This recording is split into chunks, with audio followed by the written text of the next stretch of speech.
Muy bien. Eh, Buenas noches. Continuando con el tema, vamos a continuar con la segunda parte del tema uno de biología celular, de introducción a la biología celular, ¿no? Estamos en endosomas, ya lo explicamos en el primer video. Muy bien, otro órgano que está dentro de la célula que están viendo aquí, es conocido como, muy importante por cierto, se conoce como zona o aparato de Golgi, o simplemente Golgi, ¿sí? Zona o aparato de Golgi. Muy bien, su descripción dice que se compone de vesículas aplanadas y esféricas. Y fíjense en la imagen, es verdad, es como si fuera compuesta por sacos, ¿sí? Estos son vesículas que son aplanadas o pueden ser esféricas, que estamos viendo aquí, ¿sí? Muy bien, ¿dónde se encuentran? Pues se dice que están adyacentes al núcleo o cerca del núcleo. Fíjense, aquí tenemos una célula eucariota, tenemos el núcleo, el retículo endoplasmico rugoso, y aquí tenemos al Golgi, ¿sí? Sí, si se dan cuenta es bastante cerquita al núcleo y también se relaciona, vamos a ver que se relaciona con el retículo endoplásmico, ¿sí? Muy bien, ¿cuál es su función de este sonopoparato de Golgi?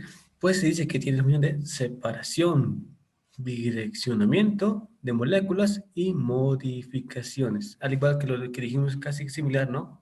El retículo endoplásmico puede separar moléculas, puede direccionarlo, puede mandarlo a donde sea, ya sea, puede decir, puede quedarse en la célula o puede salir de la célula. Fíjense aquí, si se dan cuenta del aparato del Golgi, están saliendo unas pequeñas vesículas verdecitos, ¿bien? Algunos se quedan, pero otras vesículas salen de la célula. Entonces, por eso dice que tiene la función de direccionamiento de moléculas. Y también dentro de sus cisternas, dentro de sus saquitos, pueden hacer modificaciones de esas moléculas. ¿Y qué moléculas? Pues pueden entrar proteínas, lípidos, azúcares y una infinidad de moléculas, ¿sí? Igual tiene su tema aparte y lo vamos a ir descubriendo, desarrollando parte por parte.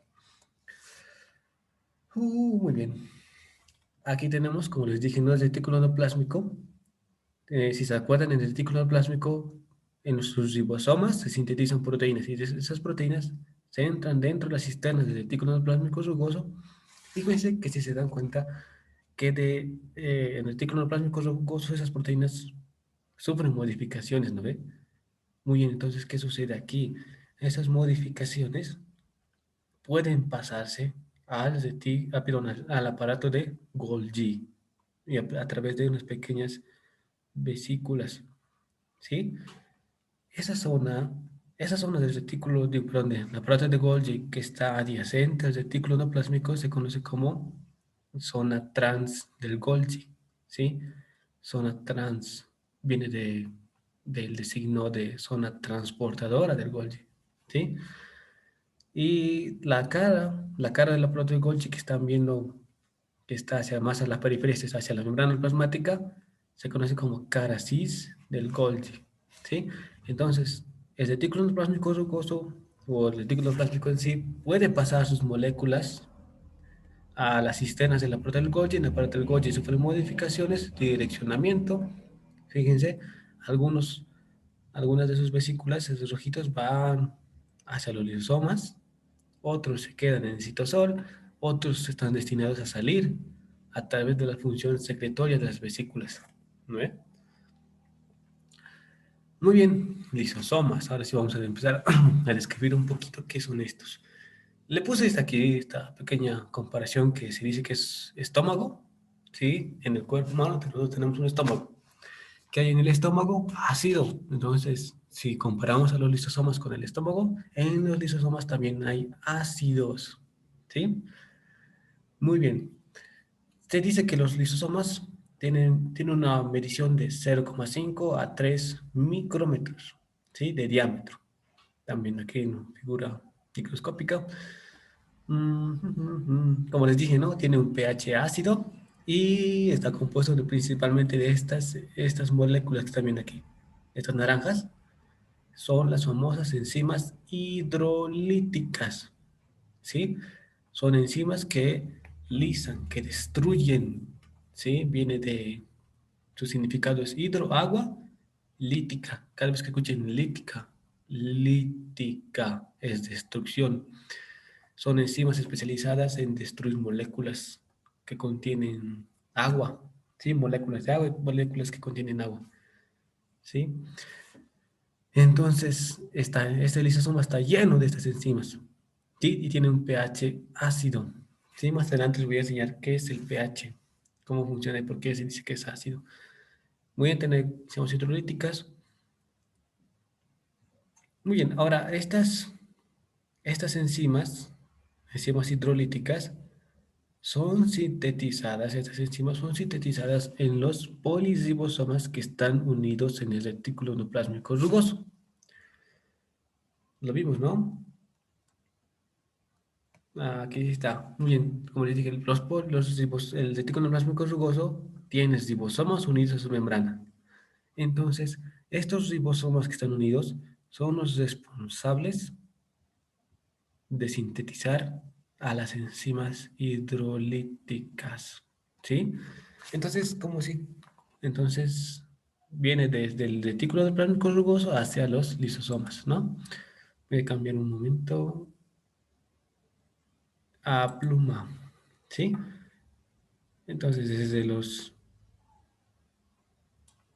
ribosomas que están unidos en la membrana del retículo plasmático rugoso, un pequeño dibujito, desde aquí se sintetiza, ¿no? Los ribosomas sintetizan la proteína entra dentro del retículo endoplásmico, del retículo endoplásmico va hacia los lisosomas, esas enzimas hidrolíticas.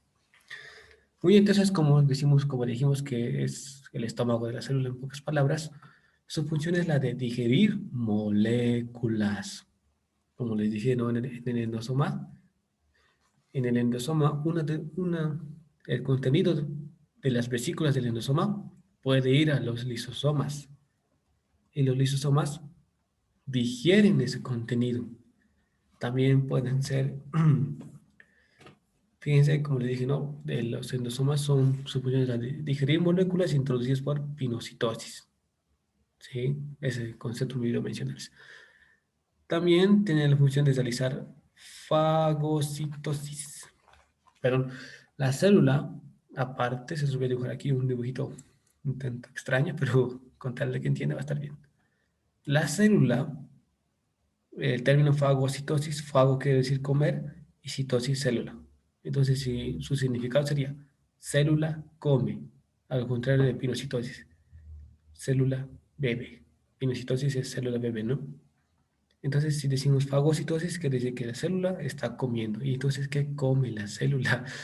Bueno, hay moléculas en la matriz extracelular, hay incluso restos celulares, y a veces bacterias igual comen, ¿sí? Entonces, todo esto entra dentro de la célula y el lisosoma es el encargado de digerir todo esto, ¿sí? Y a veces también este lisosoma también se come orgánulos.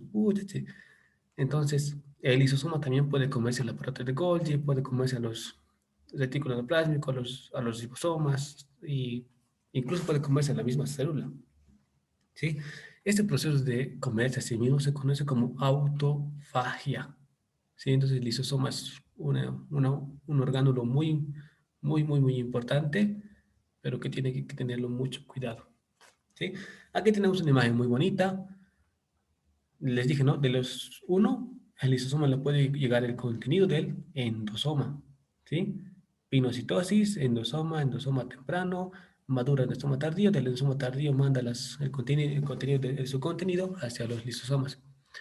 Pero también, como les dije, ¿no? A través del proceso de fagocitosis, la célula puede comer moléculas, puede comer bacterias. Aquí, por ejemplo, en este caso, miren, una bacteria está comiendo la célula. También puede comer restos celulares y todo esto puede ir al lisosoma y el lisosoma está encargado de digerirlo, comerlo, de poder hasta cierto punto saborearlo, ¿ya? ¿Sí? Muy bien, también, pero puede comerse los propios orgánulos. Por ejemplo, aquí miren la mitocondria, ¿sí?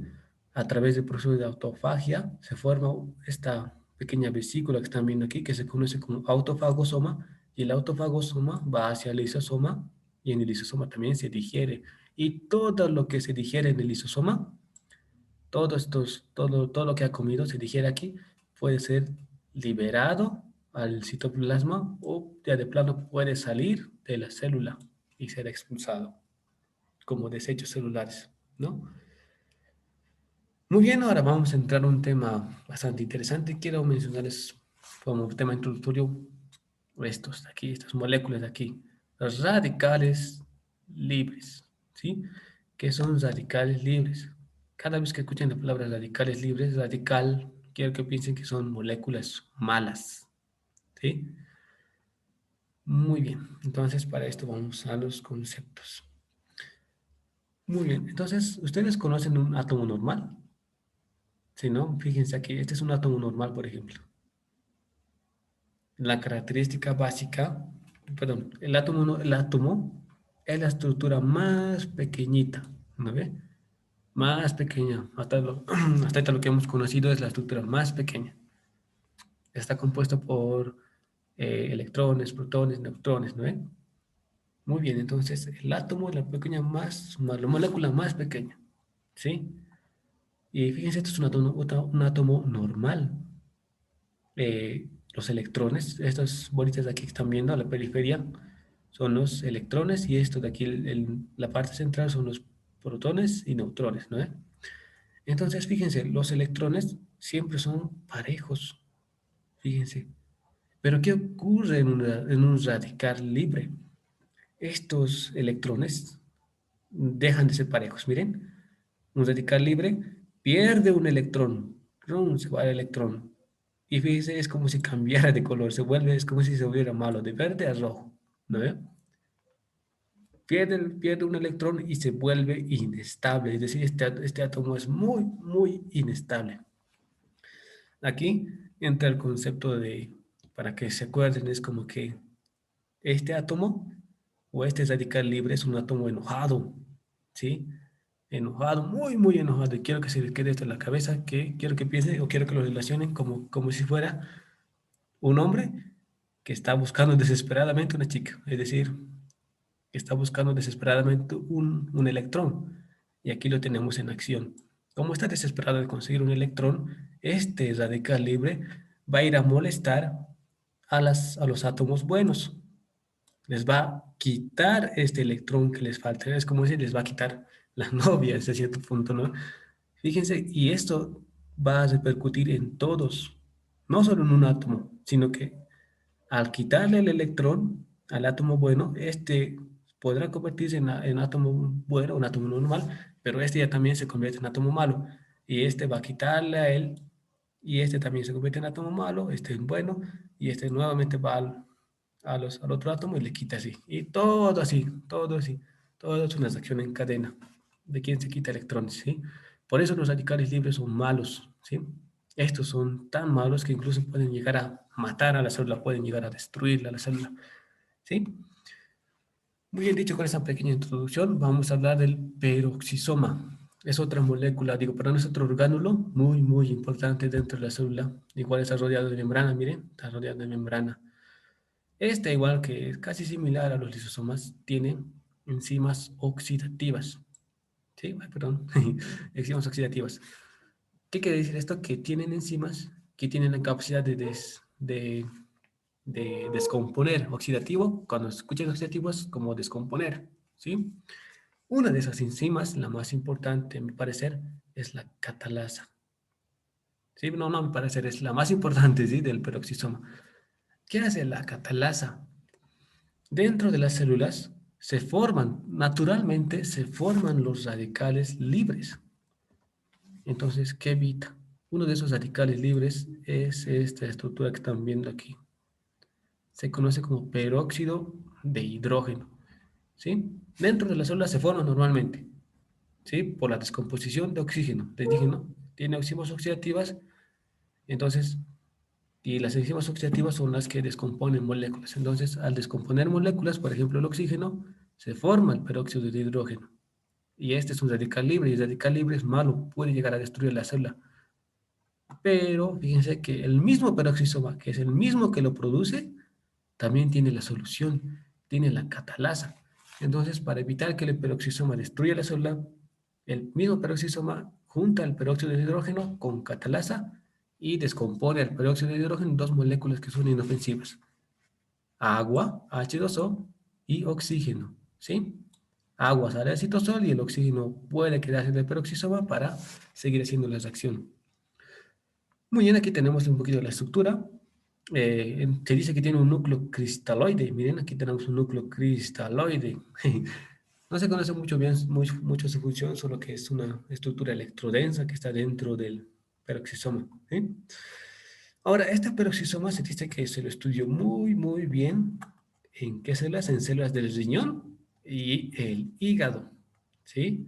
Riñón e hígado, por lo que puede estar relacionado con la desintoxicación de las células, ¿sí?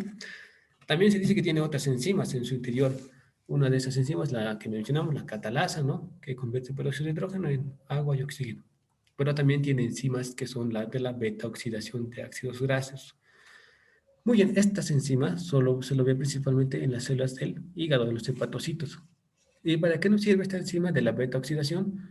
Pues, como se les dije, oxidación de ácidos grasos, es decir, reducción de ácidos grasos, es decir, metabolismo de ácidos grasos, ¿sí? Pero también tiene la enzima de aminoácido oxidasa, también en el riñón y en el hígado, ¿no?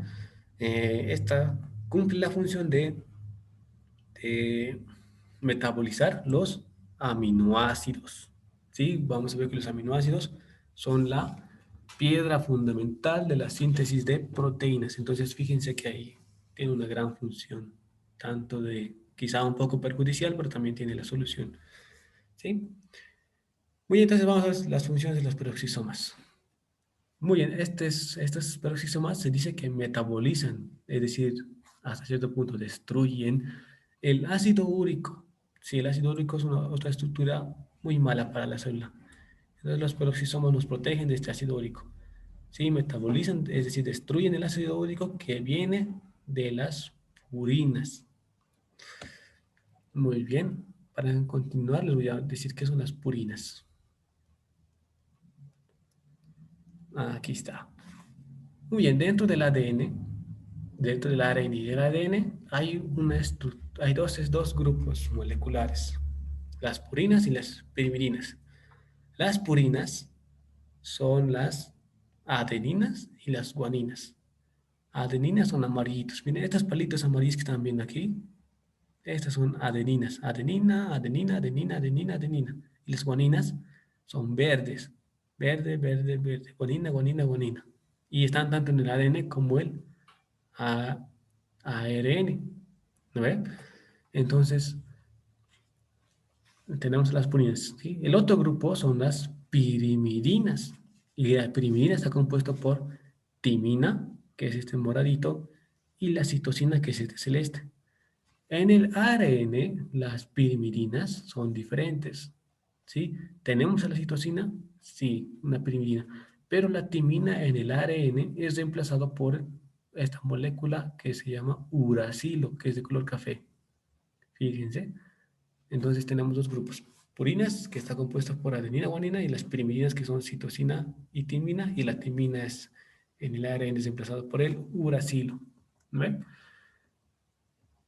Muy bien, dicho eso, entonces su función de los peroxisomas es el metabolismo del ácido úrico que deriva de las purinas, es decir, de la adenina y de la guanina, de la información genética, ¿no?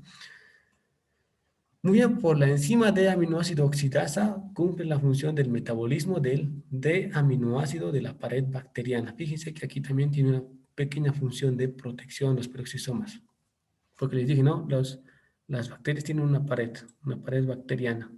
Entonces, si el peroxisoma quita esa pared bacteriana a través de los peroxisomas, ¿no?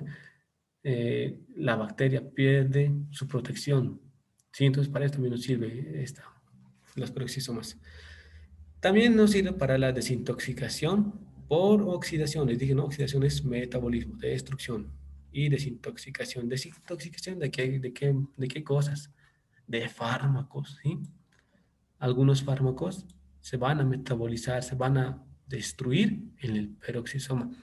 Y el etanol, que es el alcohol, la famosa cerveza, la famosa, el whisky, todo el alcohol, se metabolizan aquí. Se destruyen los peroxisomas a través de las enzimas oxidativas, ¿no? Y a través de la beta oxidación de ácidos grasos, ¿sí? A través de esta enzima, se dice que los peroxisomas van a metabolizar el 30% de los ácidos grasos. Es decir, lo van a reducir. ¿Para qué?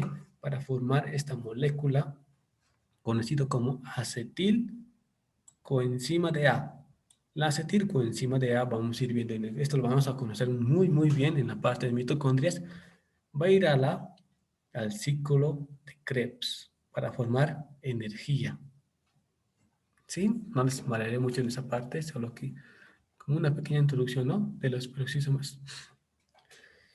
Muy bien, ahora los peroxisomas, las enzimas, todas estas enzimas que les mencioné ahorita, de los enzimas oxidativas, de la beta oxidación, de las de aminoácido oxidasas, son sintetizados en los poliribosomas libres del citosol, a diferencia de los lisosomas que son sintetizados en los poliribosomas unidos a la membrana del retículo endoplásmico rugoso. ¿Ven? Eso es importante. Muy bien, entonces aquí vamos a ver un poquito del proceso de síntesis. ¿Sí? Y vamos a ver primero los receptores de membrana de los peroxisomas.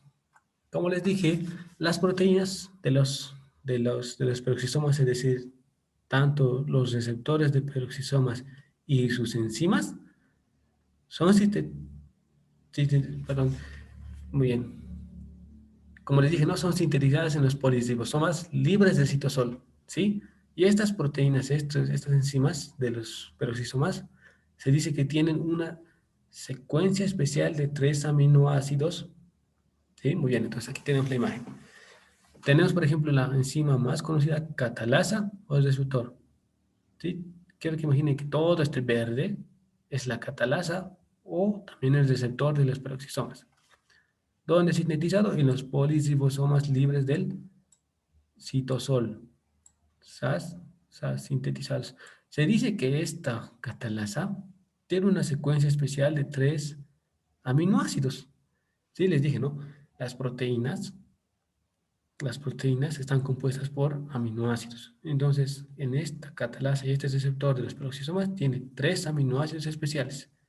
No les diré su nombre por ahora, no nos dice el libro tampoco, pero tiene 3 aminoácidos especiales. Estos aminoácidos especiales son la llave para que estos puedan llegar al peroxisoma.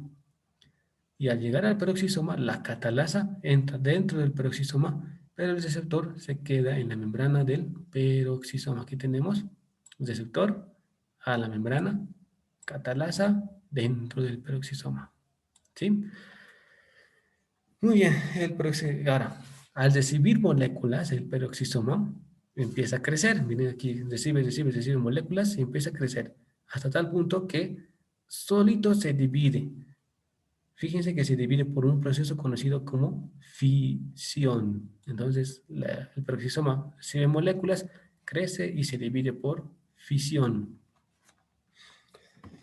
Y aquí un concepto que nos dice, ¿no? Que los receptores que son sintetizados en los poliribosomas libres no son internalizados, es decir, no entran dentro del peroxisoma, sino que se quedan ahí en la membrana. Aquí tenemos. Ujú. Muy bien, ahora les voy a variar un poquito más. Como les dije, ¿no? La catalasa, las enzimas del peroxisoma y el mismo receptor del peroxisoma se sintetizan ¿dónde? En los poliribosomas, ¿sí? Poliribosomas. Libres del citosol, no que están unidos a la membrana del retículo endoplasmico, sino que son poliribosomas libres del citosol. Y aquí tenemos, ¿qué es poliribosoma? Les dije, ¿no? La unión del ribosoma, que es todo esto naranja de aquí, ese es el ribosoma, la unión del ribosoma más el ARN mensajero. Esto va a formar proteínas iniciales que se conocen como apocatalasa, ¿sí? Las apocatalasas tienen la secuencia señal.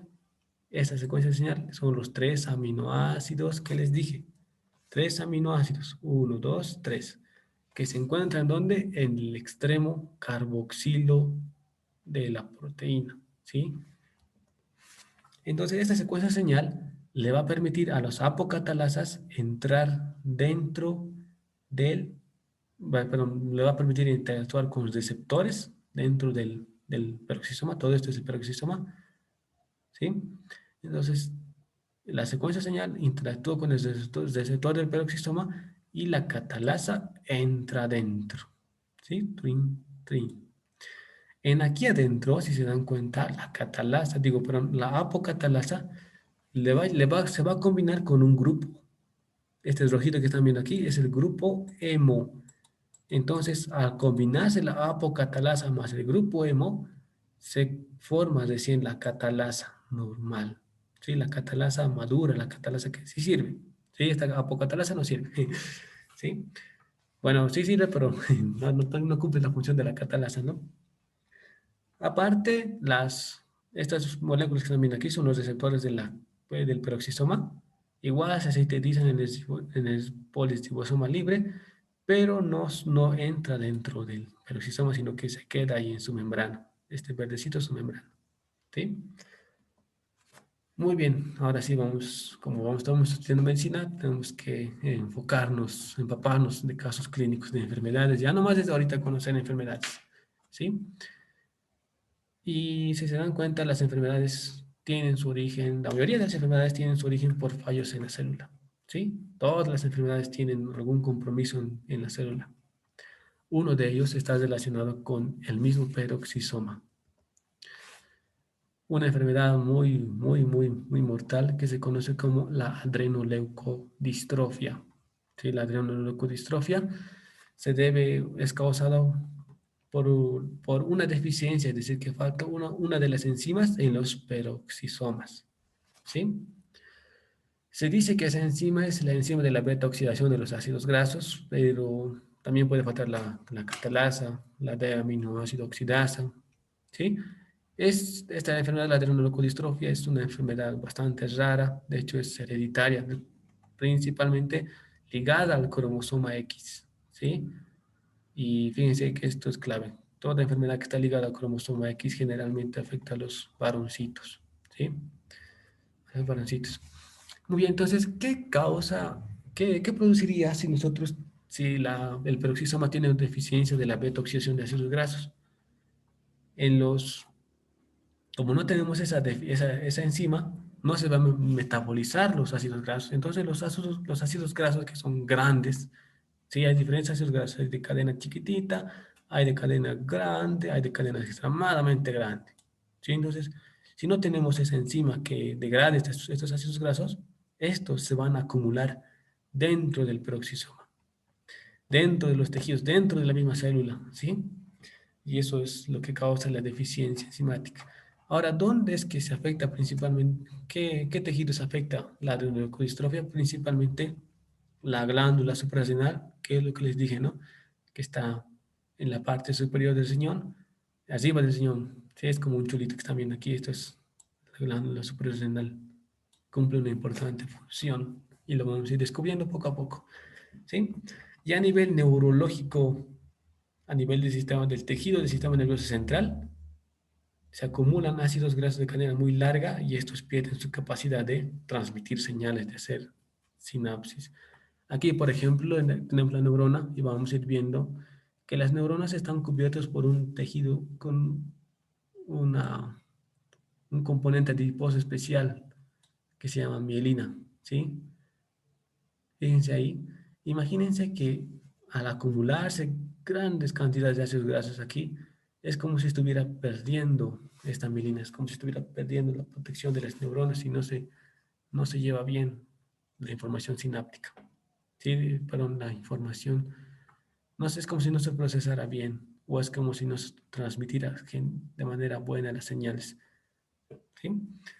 Es una enfermedad bastante preocupante, de hecho, también, pero es una de las enfermedades más interesantes de estudiar.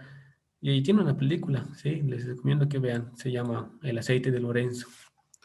Y en ahí precisamente habla de este aceite que están viendo aquí. Se conoce como aceite de Lorenzo, como en la misma película, ¿no? Y cumple básicamente la función de prevenir que progrese la enfermedad de la adrenoleucodistrofia, ¿sí? Les recomiendo que vean, es bastante interesante. Otra enfermedad asociada a los peroxisomas, al fallo en los peroxisomas, es el síndrome de Zellweger, ¿sí? También conocido como síndrome hepatorrenal, porque principalmente afecta a los tejidos hepático y el riñón renal. Al igual que el síndrome perdón, la adrenoleucodistrofia, este síndrome es de carácter hereditario, pero lo que la diferencia es que puede afectar tanto a niños como a niñas, ¿sí? Y aquí la deficiencia es que los peroxisomas están vacíos, no tienen ninguna enzima, ¿sí? Los peroxisomas del riñón e hígado, que son los lugares más importantes, están vacíos, es decir, que son peroxisomas que no sirven. ¿Y a qué se debe? Si no tiene enzimas, quiere decir que el defecto está en los receptores, ¿sí? En los receptores del peroxisoma. Entonces, si no hay o están fallando los receptores del peroxisoma, la catalasa, las enzimas de la beta-oxidación, de la D-aminoácido oxidasa, no entran al peroxisoma y el peroxisoma está vacío. Y eso es el síndrome de Zellweger, ¿sí? Y puede producir insuficiencia hepática, insuficiencia renal, ¿sí? Entonces, desde ahí desde ahorita ya, hay que empezar a conocer las enfermedades asociadas a la célula. Muy bien.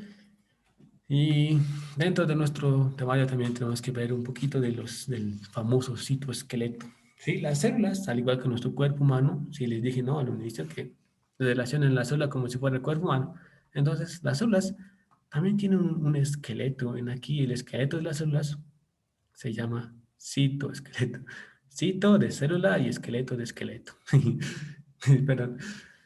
Muy bien, entonces si tenemos un citoesqueleto, se dice que este citoesqueleto, al igual que en el cuerpo humano, otorga la forma a la célula. Muy bien, le otorga motilidad y también le otorga transporte de orgánulos y secreciones, como en el ejemplo que les mostré, ¿no? Del retículo endoplásmico rugoso al aparato de Golgi. ¿Sí? Entonces en ahí participa el citoesqueleto. Y una de las funciones donde participa este de transporte, motilidad y de otorgar forma es en el famoso proceso de la mitosis, en el proceso de la división celular.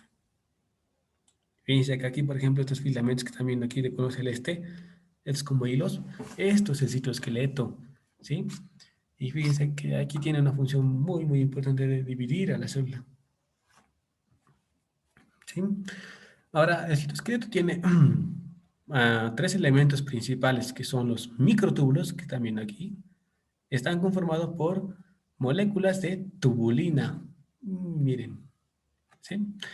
Ahora los microtúbulos se dice que tienen un extremo negativo y un extremo positivo, ¿sí? En el extremo positivo es donde se acumulan más moléculas de tubulina. Entonces, si en el extremo positivo se acumulan más moléculas de tubulina, el extremo positivo crece. Y en el extremo negativo, en aquí es donde pierde moléculas de tubulina. ¿Sí? Las moléculas de tubulina son estas bolitas verdecitas que están viendo ahí. ¿Sí? Entonces, por el extremo negativo se pierde tubulina, entonces por aquí decrece, es decir, se hace más chiquitito. Otro de las estructuras más importantes, otra de las estructuras, perdón, otro de los elementos del citoesqueleto son los filamentos de actina. ¿Dónde está? Aquí está el filamento de actina. Al igual que los microtúbulos, igual están compuestos también por bolitas, ¿sí? Estas bolitas se conocen como actina G, y la unión de varias moléculas de actina G, cada bolita, actina G, actina G, actina G, forma el microfilamento de actina, que se conoce como actina F, actina de filamento. Y otra de las estructuras o de los elementos más importantes del citoesqueleto son los famosos, famosos filamentos intermedios, ¿sí? Los filamentos intermedios son igual estructuras moleculares de filamentos. Aquí le podemos ver estos naranjitas de aquí, ¿sí? Estos filamentos intermedios son propios de cada tejido, ¿sí? En cada tejido cambian, ¿sí? Son como una característica especial de los tejidos. Por ejemplo, en el sistema nervioso central se conocen como neurofilamentos. Igual lo vamos a ir desarrollando poco a poco, ¿sí? Y ahora, asociado al citoesqueleto, para las funciones de transporte, están acopladas o tienen la cooperación de proteínas contráctiles, ¿sí? Esas proteínas contráctiles igual lo vamos a seguir desarrollando, solo a modo de mención les presento, ¿no?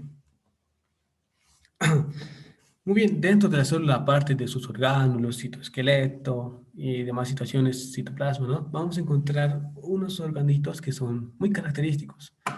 Se llaman los famosos depósitos citoplásmicos. Recuerden, depósito, lugar donde se guarda, una bolsita donde se guarda. Citoplásmico, dentro de la célula. Entonces, depósitos dentro de la célula. Muy bien, entonces, ¿cuáles son esos depósitos? O su concepto. Se dice que son acúmulos temporales recubiertos. Sí, recubiertos por membrana. Entonces, podemos decir que son orgánulos cubiertos por membrana. Son temporales porque solo duran cierto tiempo y luego se desaparecen. ¿Sí? Uno de esos depósitos citoplásmicos más importantes es el glucógeno. ¿Sí? El glucógeno es muy importante porque en ahí es donde se almacena glucosa. Es decir, ahí se almacena eh, la fuente principal de energía. Ahí se almacena azúcar, glucosa. Tiene un diámetro de 30 nanómetros. Y eso es importante, un dato importante. Otro de los aspectos más importantes, otro de los depósitos importantes son las famosas gotitas de lípidos, ¿sí? Los famosos adipocitos. Estos gotitas de lípidos están muy desarrolladas en estas células, en los adipocitos. ¿Dónde lo encontramos? Pues en la grasa corporal, ¿no? Por ejemplo, en la grasa abdominal, en ahí hay, ¿no? Y fíjense que es una acumulación bastante grande, incluso llega a tapar, a abarcar gran proporción de los adipocitos, ¿sí? Otro, y otro de los depósitos que vamos a ir desarrollando a lo largo del tema son los famosos pigmentos, de los cuales el más importante es la melanina. Aquí le podemos ver. ¿Dónde está? ¿Dónde está? Uy. Aquí está, grano de melanina, ¿sí? Este pigmento es muy importante porque es el que le da el color a la piel. Y otro de los depósitos bastante interesantes es el famoso gránulo de lipofuscina, ¿sí? Este gránulo de lipofuscina lo podemos ver aquí. En este caso, se está, es esta imagen que están viendo aquí es una imagen del microscopio del corazón, del músculo cardíaco, de esta porción de aquí, ¿sí? Entonces, estos gránulos, pigmentos de lipofuscina, se dice que son restos celulares y solo se encuentran en células que no se dividen, en células muy antiguas. Por ejemplo, lo podemos ver en personas ancianas, especialmente en tejido del corazón y en el tejido del sistema nervioso central, es decir, en el nervios y neuronas, en el propio cerebro. Muy bien, y ahora sí vamos a ir viendo de lleno a lo que es uno de al organulo, a mi parecer, más importante dentro de las células, ¿sí? El famoso núcleo y los cromosomas. Aquí me equivoqué, es cromosomas, es cromosomas, ¿sí? El núcleo y los cromosomas vamos a ir viendo. Muy bien, entonces, ok, como les dije, todo esto de aquí es el núcleo, ¿sí? El núcleo, si se dan cuenta, está rodeado por una membrana. Mira, todo esto de aquí, todo el contorno de aquí es la membrana. Es la famosa membrana nuclear. ¿Sí? Membrana nuclear. Está compuesta casi igual que la membrana plasmática por una capa externa que tiene una capita externa que al igual que los retículos endoplasmicos rugosos, tiene ribosomas unidos ahí. Miren aquí ribosomas, ribosomas, ribosomas. ¿Sí? Y entonces al tener ribosomas, se dice que se continúa, esta capa externa es la que se continúa con la membrana del retículo endoplásmico rugoso. ¿Sí? Y de igual forma, el espacio intermembrana, ¿sí? Perdón, y también tiene una membrana interna, la membrana nuclear, una capa interna que está en contacto con el material genético. Todas estas líneas negras que están viendo aquí es el más famoso material genético. Entonces tenemos dos capas. Entre las dos capas tenemos un espacio intermembrana y el espacio intermembrana tiene continuidad con las cisternas del retículo endoplásmico rugoso, esto es el RER, retículo endoplásmico rugoso, ¿sí? Retículo endoplásmico rugoso. Entonces se continúa. Y una característica es que esta membrana nuclear también tiene poros. Miren, aquí, por ejemplo, tenemos aquí un porito. Aquí tenemos otro, aquí tenemos otro, aquí tenemos otro. Es como si fuera aros aros de básquet, ¿sí? Aros de básquet. Por aquí, estos poros tienen la función de realizar intercambios entre el citoplasma, entre el citoplasma celular y la matriz nuclear del núcleo, ¿sí? Por aquí pueden pasar moléculas, pueden pasar información genética, y estos poros van a ser muy, muy importantes en la parte del núcleo. Vamos a ir desarrollando este núcleo, tiene un tema, un capítulo muy complejo, ¿sí? Y lo vamos a ir desarrollando. Y su espacio intermembrana se continúa con los sistemas de retículo endoplásmico rugoso, lo que les dije, ¿no? Muy bien, dentro del núcleo vamos a encontrar una estructura muy, muy importante, que sí deben conocerla, es la famosa cromatina, la han debido escuchar alguna vez. Muy bien, cuando escuchen la palabra cromatina, tiene que venirse a la mente que es la unión de ADN más proteínas, es decir, cromatina que tenemos, esto es una cromatina completa, una fibra de cromatina.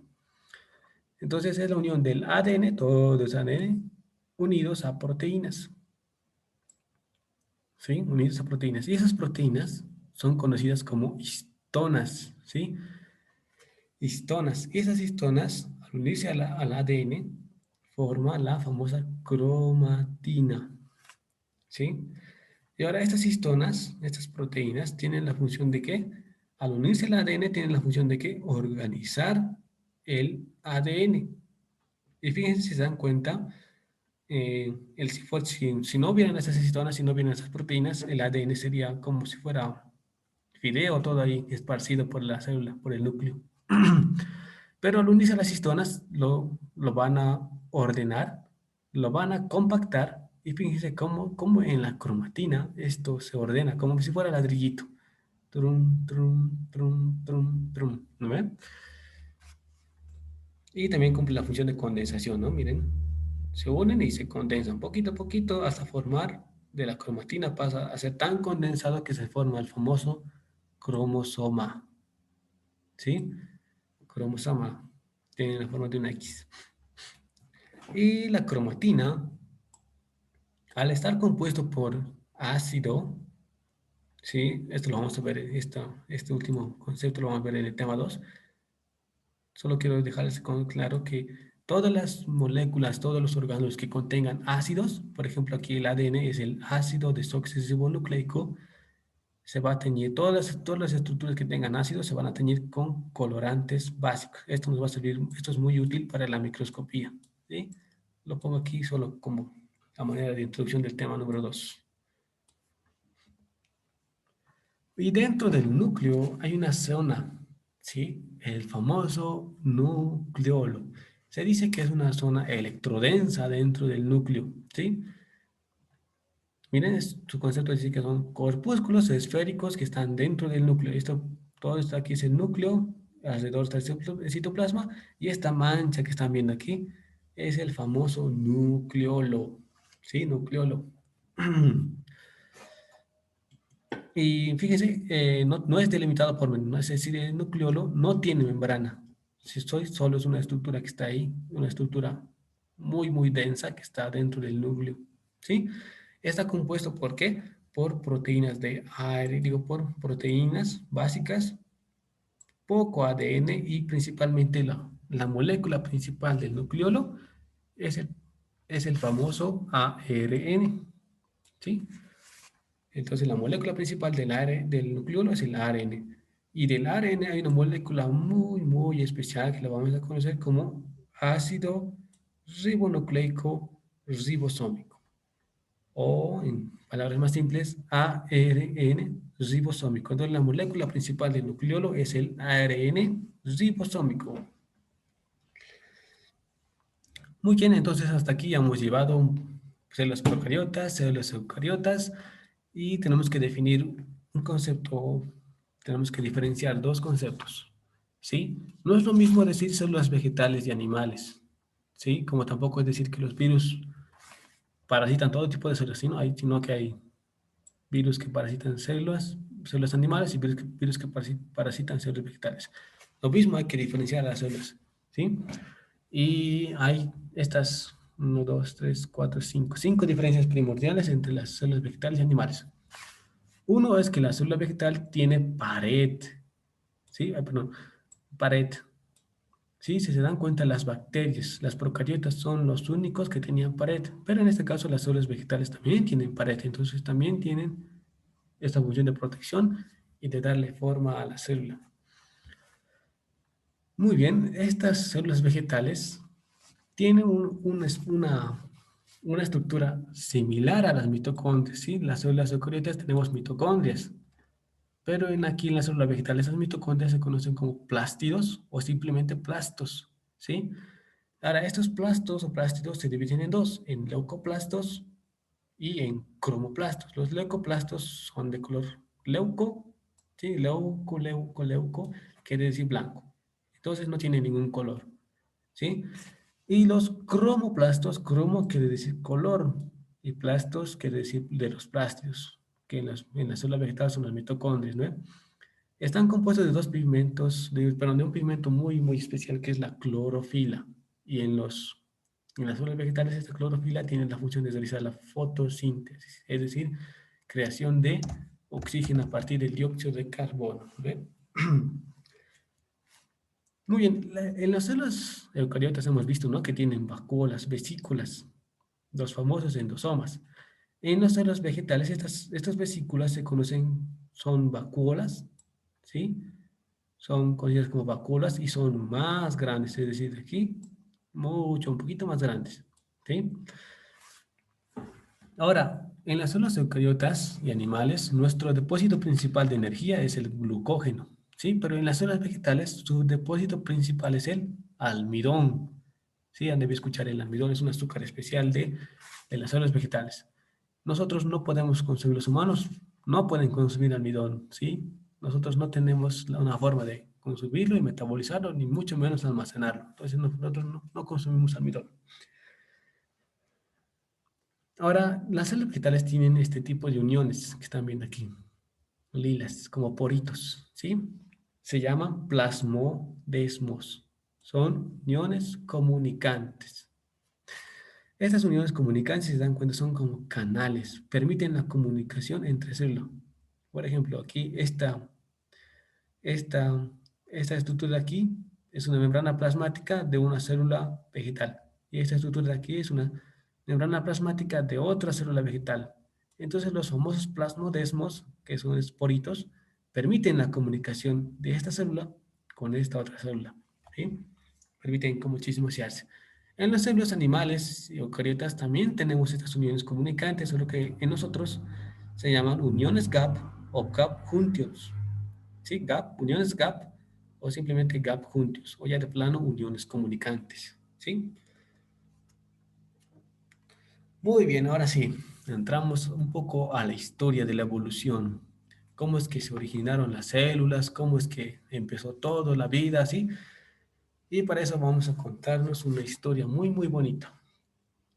Se dice que la historia, nosotros comenzamos hace aproximadamente 4.000 millones de años. Fíjense que es una cantidad tremendamente exagerada y muy, muy, muy, muy larga de años, ¿no ve? Muy bien, ¿qué ocurría en ese entonces, hace 4.000 millones de años? Se dice que la atmósfera, sí, nuestra atmósfera era, principalmente estaba compuesto de vapor, amoníaco, metano, hidrógeno, sulfuro de hidrógeno y dióxido de carbono. Sí, todo esto era atmósfera hace 4.000 millones de años. En esta atmósfera, en los océanos, sí, los océanos surge esta estructura principal que se conoce como la sopa o caldo primordial. Esta sopa, este océano, sí, esta sopa, se dice que era rico en moléculas inorgánicas y gases de la atmósfera, ¿sí?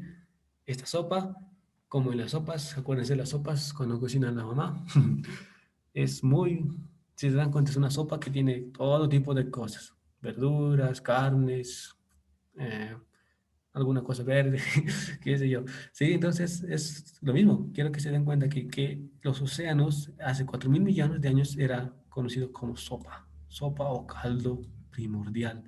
En aquí tenía todo lo necesario para tener la vida, tenía todos los ingredientes para tener la vida. Entonces, ¿qué ocurre? Al tener todos los ingredientes, no podían unirse por sí solos los ingredientes, no podían juntarse, ¿no? Es decir, no podían como que cocinarse por sí solos, ¿no ve? Entonces, ¿qué ocurre? Aquí le llega a esta sopa o caldo primordial le va a llegar lo siguiente: calor, acompañando al color tenemos los rayos ultravioletas del sol y una descarga eléctrica, ¿sí? A esta sopa le llega estos tres grandes energías, grandes fuerzas, y de eso hace que las moléculas que estaban dentro de la sopa o caldo primordial se unan y formen las primeras proteínas y los primeros ácidos nucleicos.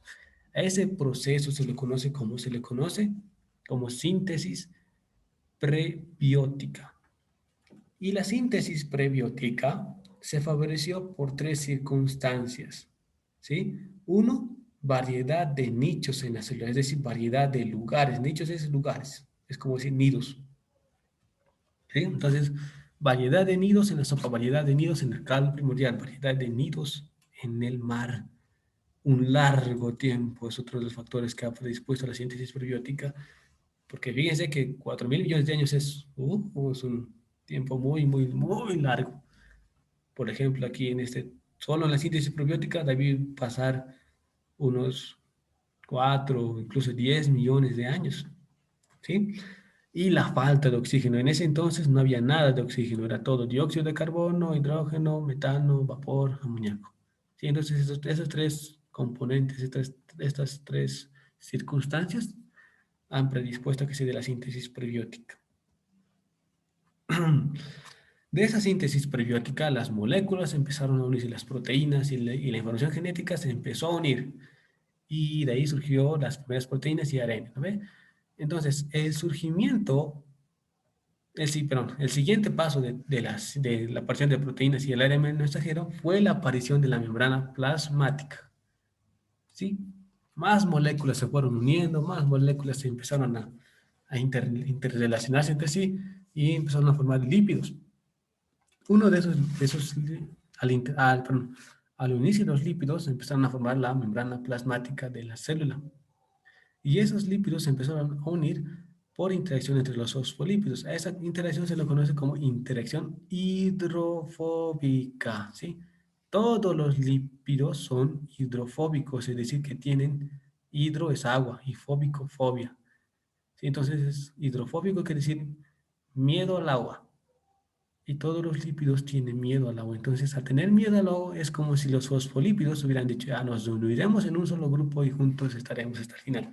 Y de esta interacción hidrofóbica nació la membrana plasmática. Y la membrana plasmática se combinó con las primeras proteínas y el primer ARN, miren, y de eso surgió la primera célula. La primera célula, y es una célula muy, muy simple.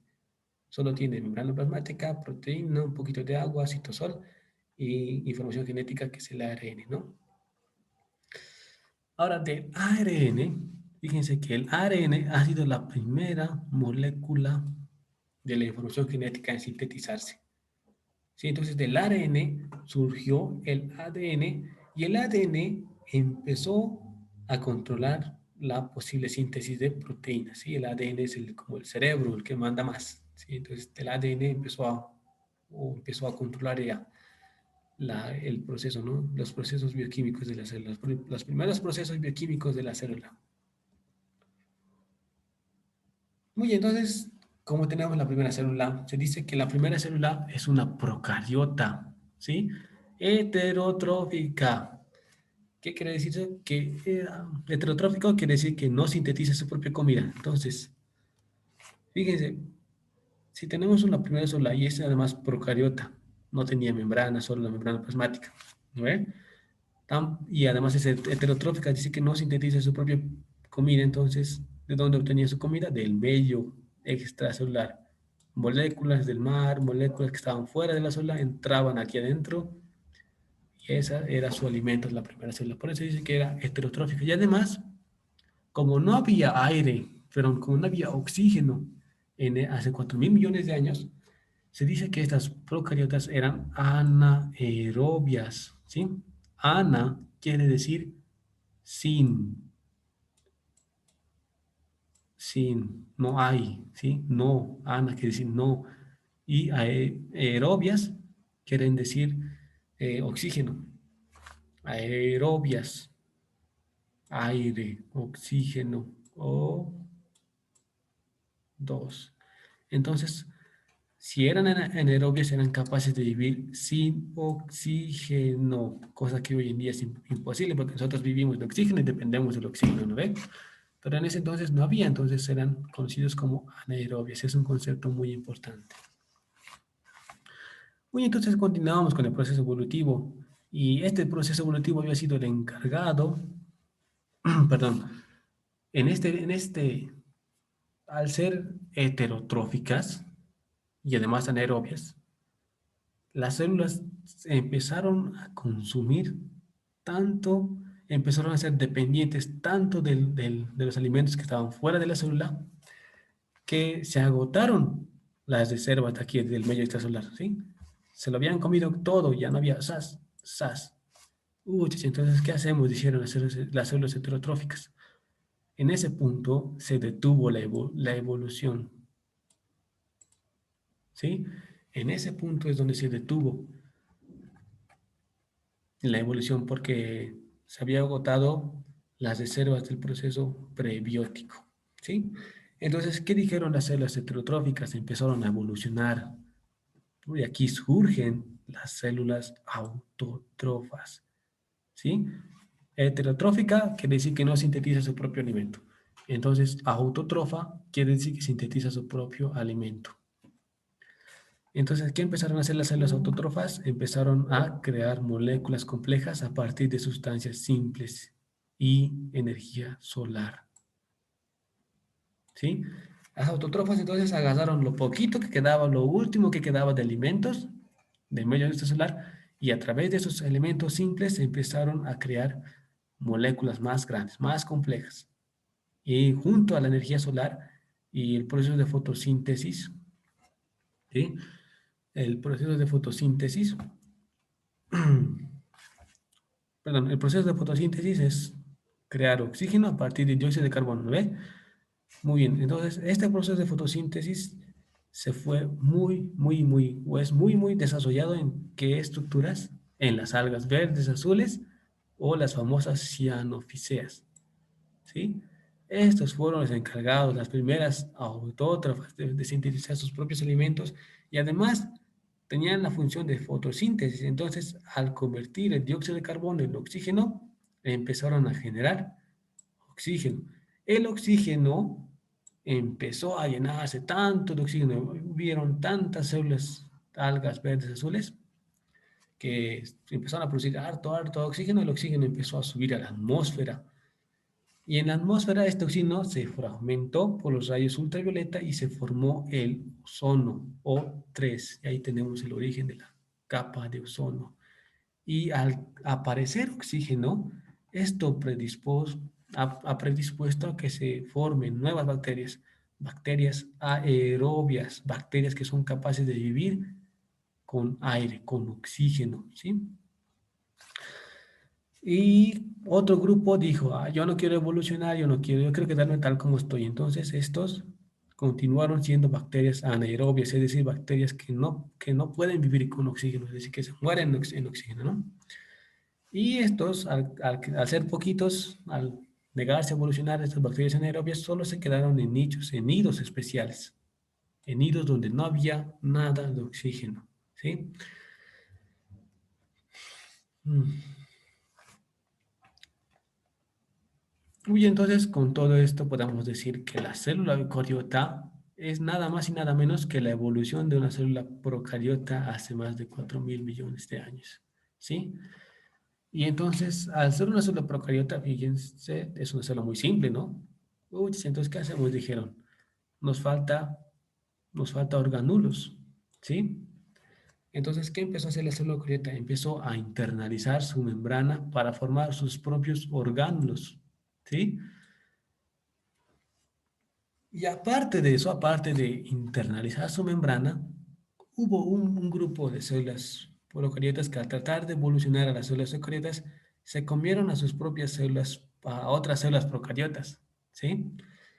Entonces, una célula eucariota que come a la célula procariota establece un vínculo conocido como endosimbiosis, ¿sí? Un vínculo conocido como endosimbiosis.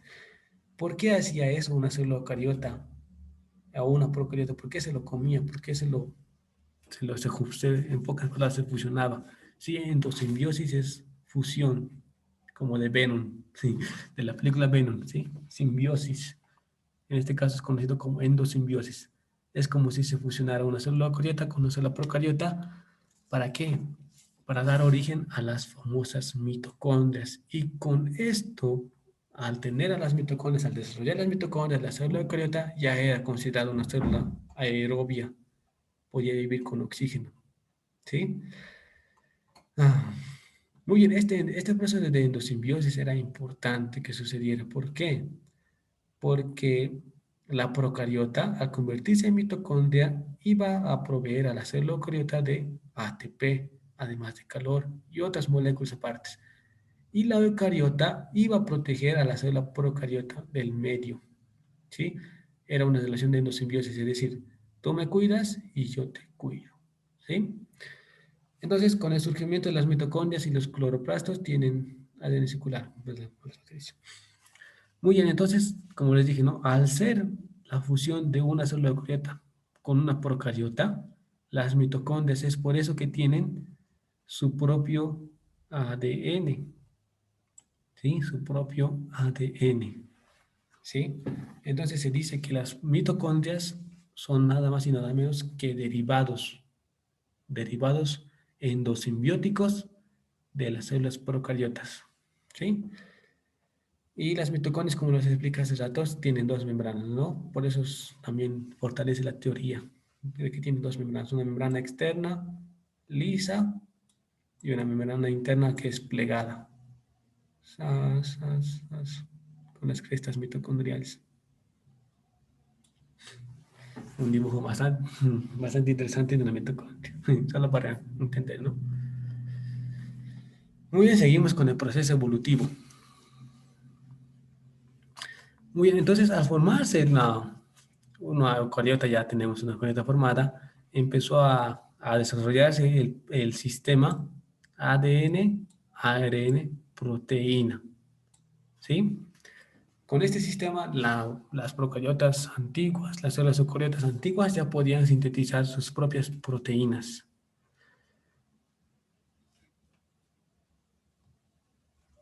A ver, déjame volver. Ya.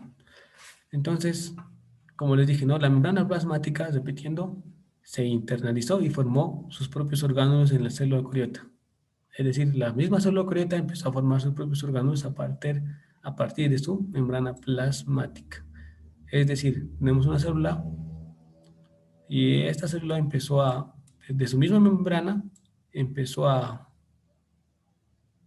sacar porciones de su membrana y esas porciones dentro de la célula empezaron a formar orgánulos, ¿sí? Por ejemplo, el endosoma, el lisosoma, el mismo aparato de Golgi, los ribosomas, el retículo endoplásmico, ¿sí? Y como ya teníamos oxígeno, ¿sí? Como ya teníamos oxígeno, en ese tiempo el oxígeno para las células anaerobias era malo, es tóxico, es mortal, les mata, ¿no? Para eso surgió los famosos peroxisomas, ¿no? Para amortiguar un poco para detener ese proceso de muerte a través del oxígeno. Y el ADN, en este proceso aún continuamos con la evolución, el ADN empezó a condensarse y formó los famosos cromosomas. Luego siguió la formación del citoesqueleto y posteriormente la endosimbiosis de procariotas. aerobias, ¿sí?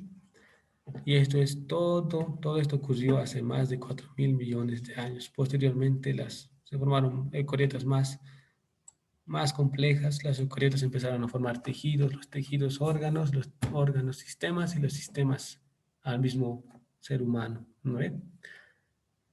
Todo esto ocurrió hace 4.000 millones de años. ¿Sí? Todo este proceso evolutivo. Esto es una teoría que se tiene, ¿sí? Una teoría que se ha visto que puede ser posible, ¿no? Hay varias teorías de cómo pudo empezar la vida. Esta es la que nosotros debemos conocer, o es la que más aceptada. Muy bien, entonces con el surgimiento de, de los, de seres más complejos, hubo un científico llamado Linneo, Carlos Linneo, empezó a agrupar a esos seres vivos complejos en dos reinos, dos primeros reinos. O, o ese ser vivo pertenece al reino animal o pertenece al reino vegetal. ¿Sí? Tenemos dos reinos, acuñados por Linneo. Posteriormente dijeron los científicos, el reino animal y el reino vegetal es muy pequeño para albergar a toda la vida del planeta. Sí, entonces se crearon cinco reinos muy importantes. El primero de ellos es el reino monera, que está compuesto por bacterias y las cianobacterias. El reino protistas, que está compuesto por eucariotas, ya sean en seres unicelulares de vida libre, que son como son los protozoos, que son parásitos, y los fitoflagelos, ¿sí? Hubo un reino especial de los hongos, que son el reino fungi, ¿sí? Puro hongos. El reino plantae, que alberga todas las plantas superiores, y el reino animalia, donde están todos los animales. Y aquí es donde pertenecemos los seres humanos, en el reino animalia. Animalia. Ahora, si se dan cuenta, los hongos no son plantas. No, dice que no. ¿Por qué? Porque las plantas tienen pigmentos fotosintéticos, la clorofila, pero los hongos no tienen este pigmento. Tampoco forman tejidos, ¿sí? Solo son estructuras que están ahí. Tampoco tienen pared de celulosa, sino de quitina, ¿sí? Las células vegetales tienen esa pared compuesta de celulosa, pero las, las células de los animales tienen una pared que está compuesta por quitina. Sí, entonces eso es una parte primordial que los acerca, que los podría acercar a los hongos, a los reinos animales. Y tampoco no almacenan almidón, que es lo que almacenan las células vegetales, sino que almacenan glucógeno. Entonces en los hongos encontramos gránulos de glucógeno, depósitos de glucógeno. Por estas cuatro características es que se le dio a los hongos su propio reino. ¿Sí? Son estructuras muy interesantes y complejas. Muy bien, continuando con la última porción del estudio, la primera porción del estudio, tenemos que hablar de la filogenia, ¿sí? Filogenia es el estudio de las relaciones evolutivas, es decir, todo lo que vamos a ver de ahora en adelante, todo lo que vamos a conocer en medicina, tiene su origen a nivel molecular, ¿sí? Eso estudia la filogenia, estudia cómo se relaciona cada proceso bioquímico, cómo se relaciona el proceso evolutivo con lo actual, con lo moderno. ¿Y en qué consiste la filogenia? Se enfoca en la evolución molecular, ¿sí? Entonces, al ser molecular, se dice que estudia aminoácidos, ácidos nucleicos o nucleótidos y proteínas, ¿sí? De estos tres componentes que se pueden estudiar, se dice que el más y mejor para estudiar es el famoso ARN ribosómico. ¿Por qué el ARN es ribosómico? Porque les dije, ¿no? El ARN fue la primera molécula en formarse. La primera molécula de la primera molécula genética en formarse, ¿no ve? Y este ARN ribosómico tiene la característica de que no sufrió muchas mutaciones. Es decir, que nuestro ARN ribosómico, ¿sí? Te lo voy a dibujar aquí, nuestro ARN, ay, perdón, un dibujo bastante malo. ARN ribosómico de nosotros, el ARN ribosómico actual, es muy similar al ARN ribosómico que surgió hace 4.000 millones de años, ¿sí? Entonces, por eso es que esta molécula ARN ribosómico es útil para estudiar la filogenia. Por eso se lo conoce como reloj molecular, ¿sí? Y hay diferentes tipos de ARN ribosómicos. Tenemos el ARN ribosómico 5S, 16S y 23S. Y en las células eucariotas tenemos aparte el ARN ribosómico 18S, ¿sí? La palabra S hace referencia a su tamaño de la molécula. Muy bien. Entonces, como tenemos diferentes tipos de ARN ribosómico, vamos a ver cuál es el mejor para estudiar. ¿Sí? El ARN ribosómico S para la filogenia dice que tiene 125 nucleótidos, por lo que es muy, muy, muy pequeño. En cambio, el ARN ribosómico 23S tiene 2.900 nucleótidos, por lo que es muy grande. Pero el ARN ribosómico 16S es un tamaño intermedio entre 125 y 2.900 nucleótidos, por lo que es perfecto para el estudio. Perfecto para el estudio de la filogenia. Y como les dije, ¿no? Mide las mutaciones ocurridas a lo largo del proceso, de todo el proceso evolutivo, ¿sí? Esto mide la filogenia. Se dice que, entonces, el secreto de qué es lo que realmente pasó en la evolución, está en el ARN ribosómico 16S, ¿sí? Muy bien, entonces, como les dije, todas las células derivaron de una célula procariota, ¿sí? La célula procariota es esta de aquí, la procariota ancestral. Esta decidió dividirse en dos reinos, el reino arquea y el reino bacteria, que son puro procariotas, ¿sí? El reino arquea decidió evolucionar a las famosas eucariotas, al reino eucariota. Y así es como se mantuvo. Arquea y bacteria se quedaron como simples procariotas y la eucaria, el reino eucaria, es la que decidió evolucionar hasta formar las células tan complejas que tenemos hoy en día. Y eso es todo. Muchas gracias por su atención. La bibliografía es la de Junqueira y Carneiro, Biología Celular y Molecular, novena edición. Gracias.